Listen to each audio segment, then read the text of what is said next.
kapımızda bir ses geliyor.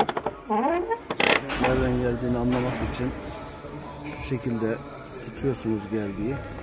Bir hareket ettirdiğinizde gergi titriyor. Demek ki bu gergiden geliyor demektir. Ve bunun değişmesi gerekecek ya da yağlanması gerekecek.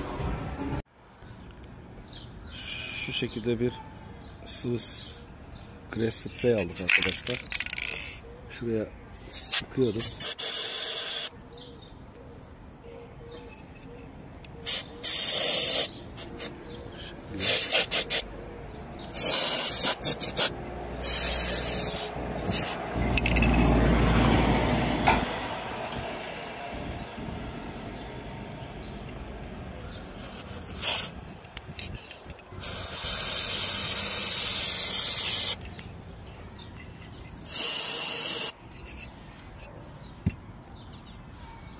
Buraya bunu sıktıktan sonra